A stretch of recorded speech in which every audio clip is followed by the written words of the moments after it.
It's a very rare event that someone beats the great Lewis Hamilton driving for the same team. Throughout Hamilton's 15 seasons in Formula 1, he's only been beaten by his teammate in the standings 3 times. In 2011 by Jenson Button, in 2016 by Nico Rosberg, and in 2022 by George Russell.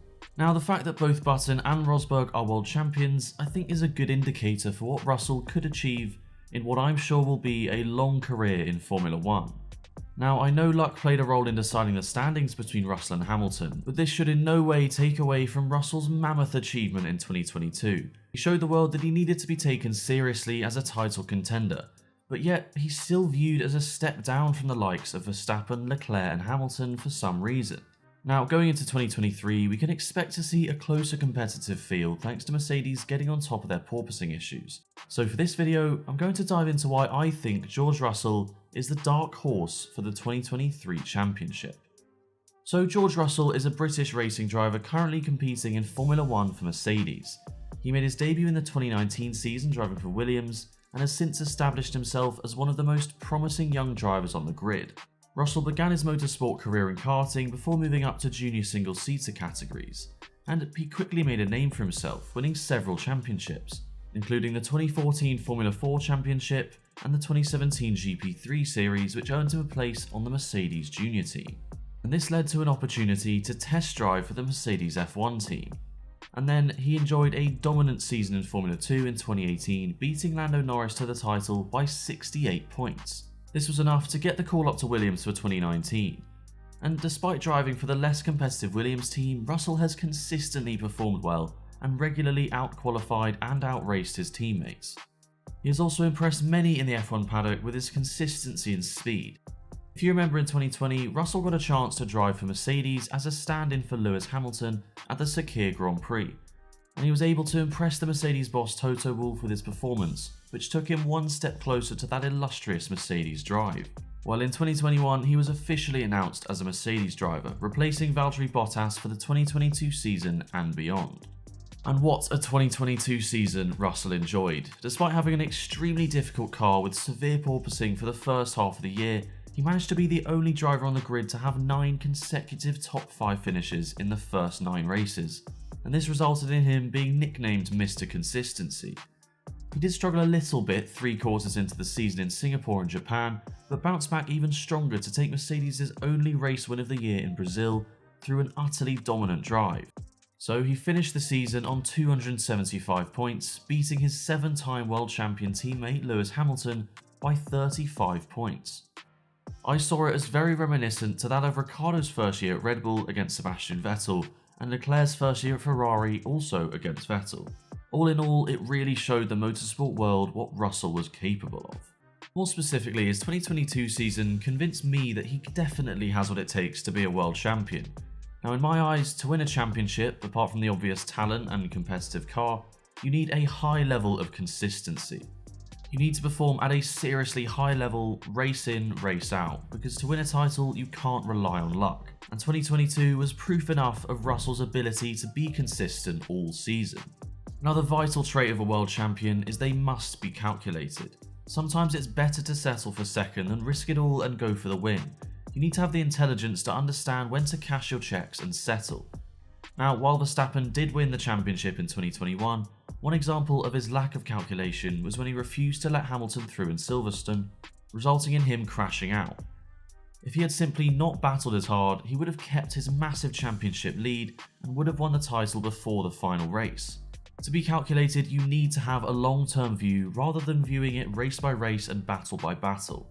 Well, Russell hasn't been in a championship fight yet, so we'll have to wait and see with that.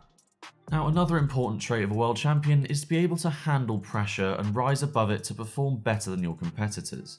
And well, I don't think anyone can disagree that Russell has that trait, whether it be driving impeccably in his first season at the front, or his incredible performance at the 2020 Sakir Grand Prix, where he got thrusted into that Mercedes. We know Russell can handle pressure. Finally, this trait isn't absolutely necessary to win a title, but it is to produce out-of-this-world moments. The greatest champions have always had performances that put them on a different league to the rest, whether it be Hamilton's win in Turkey in 2020 or Verstappen's win in Belgium in 2022. It simply puts those drivers on a completely different level to the rest of the field. And based on some of Russell's performances for Williams, such as his quali in Belgium in 2021, I do feel Russell could produce some out-of-this-world moments. Now, as I mentioned briefly, it's also vital to have a competitive championship-winning car when fighting for a title. So, could Mercedes deliver that championship-winning car? Well, based on the final few races for Mercedes in 2022, their development into 2023 shows signs of race-winning pedigree. They managed to get over the porpoising issues that was really affecting their performance by the midway point of the season. And from that moment on, they had a very high development rate, resulting in their car arguably being the strongest in the field at a couple of races. So they'll be really hoping to carry on this form and build on it for 2023 to challenge for the title once again. Russell said in an interview with Crash very recently that he sees no reason Mercedes can't compete for the title again, stating that back at the start of the 2022 season, they were competing against the likes of Alfa Romeo and Haas and finished the season challenging for race wins. But while Mercedes obviously need to get their act together for next year, their rival teams aren't in ideal positions themselves, which could play into Mercedes' favour. Firstly, following Red Bull's budget cap breach, they will have 17% less wind tunnel testing time than Mercedes from October 22 to October 23, which should really hamper their competitiveness throughout the season.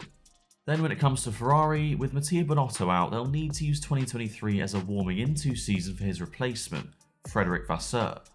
So honestly, for all these problems for other teams really doing Mercedes a favour, plus their serious development at the end of the 2022 season, I do see Mercedes delivering a genuinely competitive car for 2023. I guess the final hurdle for Russell in the pursuit of his first championship in 23 is the guy I spoke about right at the start of this video, Lewis Hamilton. When thinking about who is the better driver, it's not very easy.